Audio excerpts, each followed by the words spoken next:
Un tema central en el debate sobre desarrollo sostenible juega el papel de la democracia y en particular la igualdad de género. La participación e inclusión de mujeres es considerada como factor de éxito para el desarrollo. Tomando el ejemplo de la región andina, queremos discutir estos temas con Narda Enríquez, profesora de Sociología de la Pontificia Universidad Católica del Perú. Profesora Enríquez, comenzaremos con una pregunta más general. ¿Cuáles son los grandes desafíos desde su punto de vista en cuanto al desarrollo sostenible en la región andina? Bueno, yo creo que podemos decir que hay por lo menos tres grandes líneas de desafíos que yo considero muy importantes.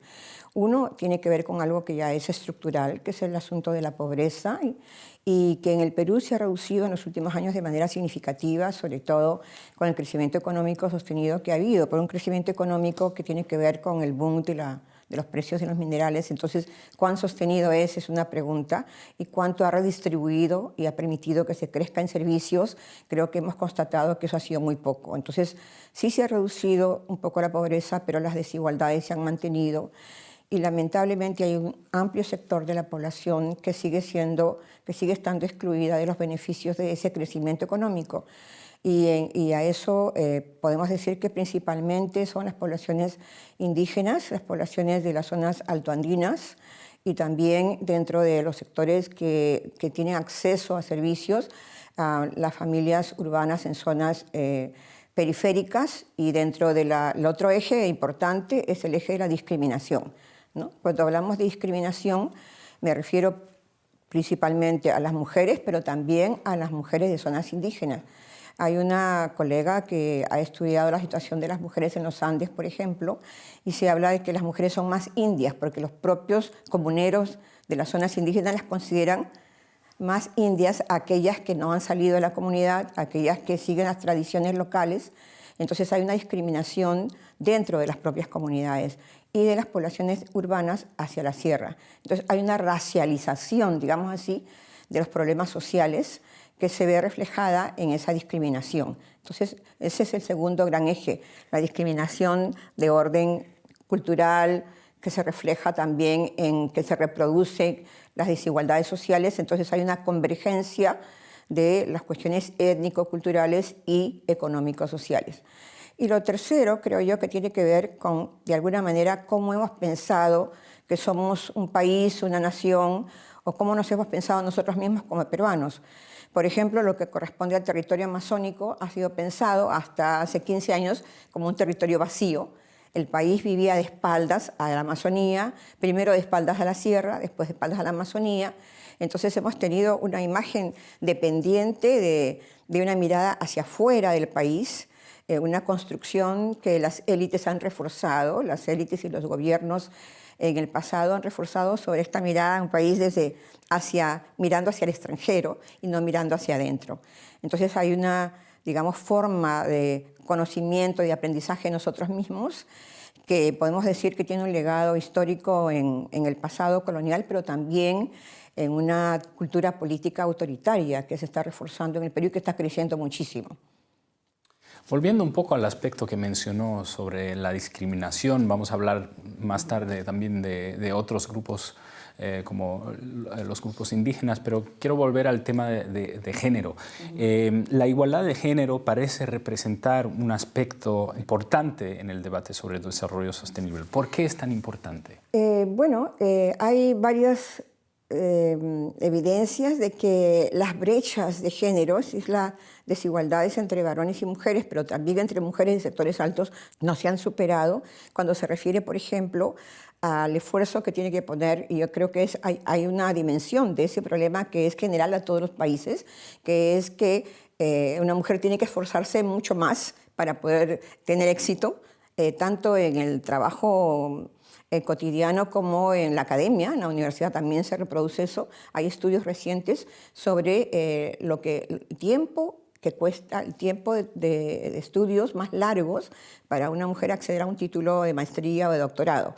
Pero también cuando se trata de educación primaria, por ejemplo, las niñas de las zonas rurales tienen mucha más dificultad de acceder a educación y las familias siguen prefiriendo que vayan los varones al colegio y no las niñas. Entonces las niñas están asociadas con el cuidado del pastoreo, están asociadas con el cuidado a los otros niños. Entonces la tradición del cuidado de las niñas hacia otros miembros de la familia se va reforzando y más bien se sigue estimulando a los varones a que salgan a la escuela. Entonces las oportunidades siguen estando diferenciadas y el trato también es diferenciado cuando se trata del mercado de trabajo, cuando se trata de acceso a la educación o cuando se trata de los niveles de ingreso y de la promoción dentro del trabajo y la trayectoria laboral que uno tiene. Pero hay evidencias más dramáticas que eso, ¿no? Por ejemplo, la violencia doméstica, la violencia cotidiana, sigue siendo un problema muy agudo y en el caso del Perú tenemos un informe reciente internacional que lamentablemente ha colocado al Perú como el segundo país más violento respecto de la condición de la mujer. De modo que es un dato triste que nos muestra que a pesar de que hay 30, 40 años, yo formo parte de una generación de transición, digamos así, que ha constituido los primeros colectivos feministas, que ha trabajado por los derechos de la mujer a partir de los años 70, que hemos tenido muchas movilizaciones de mujeres de distintos sectores organizados a favor de los derechos y el reconocimiento de la diferencia y la, digamos, socialización diferencial que había con respecto a las mujeres, de mantenerlas relegadas al hogar y a la maternidad. Hemos roto con esas barreras.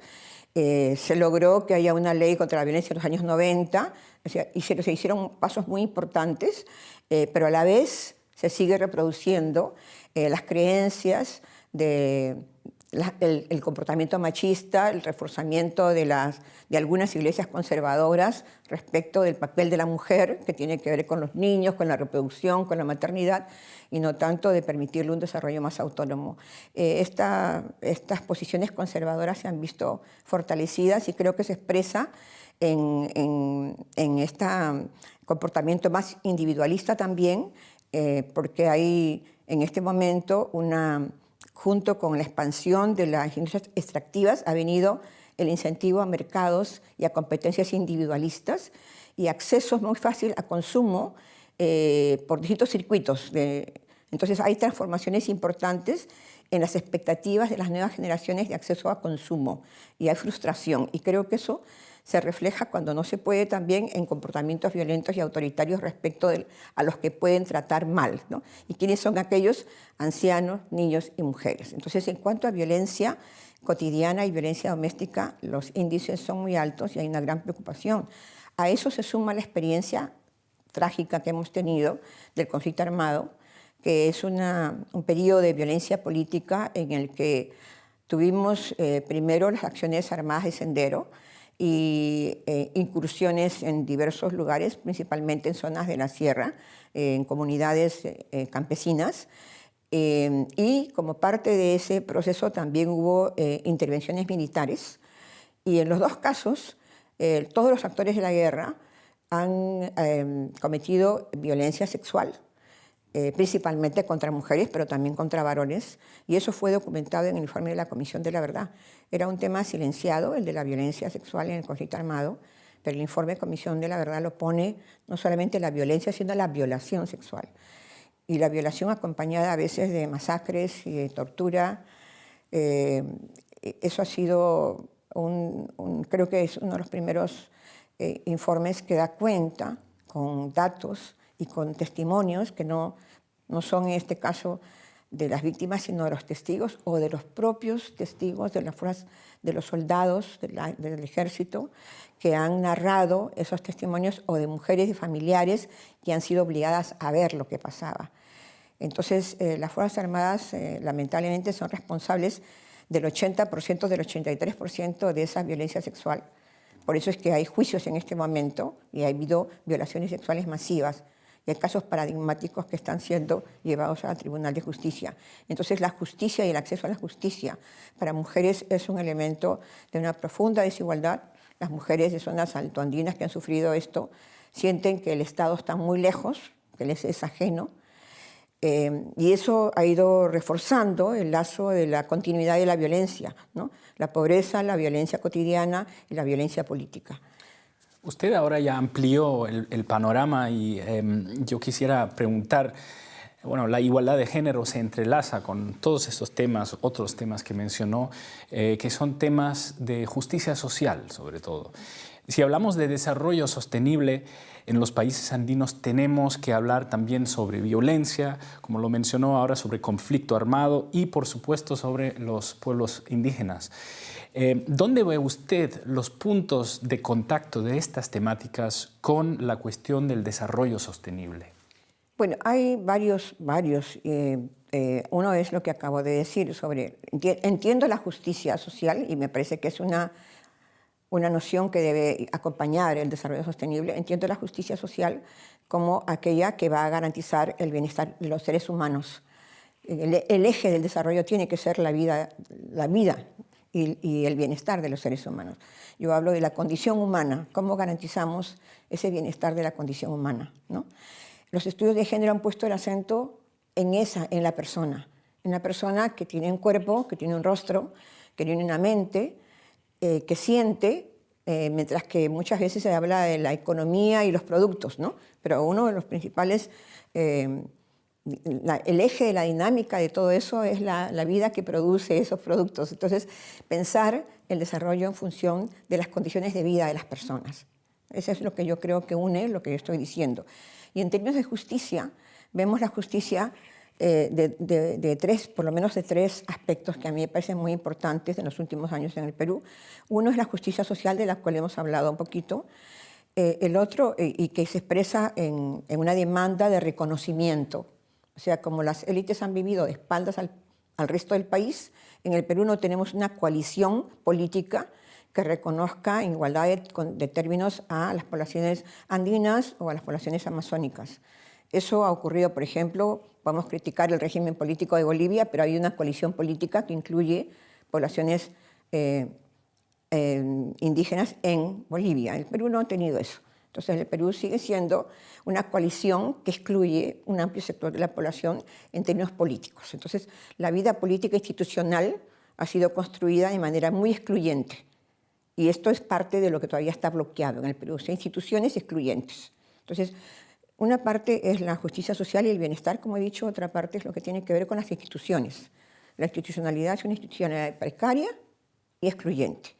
Y en el caso de los países andinos, no solamente del Perú, sino de Bolivia, Ecuador, Venezuela ahora, hasta hace 10 o 15 años decíamos que eran países que tenían poca estabilidad política, ¿no? O sea, si decimos frente a tal vez a otros países se puede decir que no, que América Latina tiene mucha estabilidad, pero teníamos poca estabilidad política y creo que en las últimas décadas más o menos lo que es el régimen formal de la democracia se ha reproducido, pero siendo esta una democracia limitada y excluyente. Entonces se ha estabilizado un poco más, pero todavía siguen sus instituciones siendo muy excluyentes, ¿no? Y el otro elemento de la justicia es lo que llamamos la justicia distributiva, que hasta hace mucho tiempo la pensábamos en términos de mercado de trabajo. Ahora ya nadie habla de crear trabajo, sino en el caso del Perú y en otros países de la protección social, de programas de apoyo a familias. Y eso se hace a través de mujeres, entonces se sobrecarga a las mujeres, ¿no?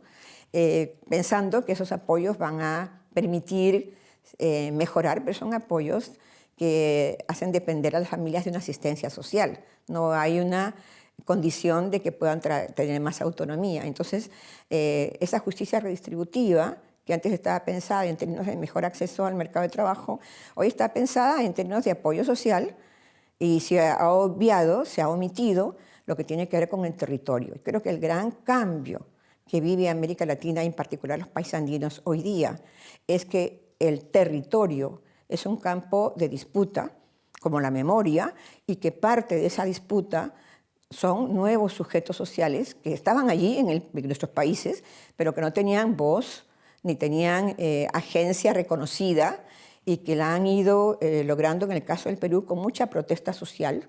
O sea, hay muchos conflictos socioambientales, les llamamos, o pueden ser conflictos territoriales, conflictos que tienen que ver con las industrias extractivas, pero no tanto solo porque hay las industrias, sino porque contaminan el agua, porque no consultan a las poblaciones sobre los territorios. Entonces, hay un nuevo fenómeno de redistribución, no solamente sobre propiedad de la tierra, como era antes en el caso de los campesinos, sino también sobre el territorio. Cómo se preserva la naturaleza, cómo se evita la contaminación del agua, y el sujeto social de eso han sido los propios pobladores. Entonces, tenemos un fenómeno nuevo en las últimas 2 décadas, en el sentido político, ¿no? Porque existían, son parte de nuestra nación, pero no tenían reconocimiento. Entonces, muchas de las luchas y protestas sociales tienen que ver con ese reconocimiento del derecho sobre el territorio. Ahora, eso está ocurriendo de maneras muy diferentes en los países andinos, pero en el caso del Perú sigue siendo todavía un tema que va avanzando poquito a poco, pero luego retrocede. Se crea un Ministerio del Ambiente, pero se le quita funciones.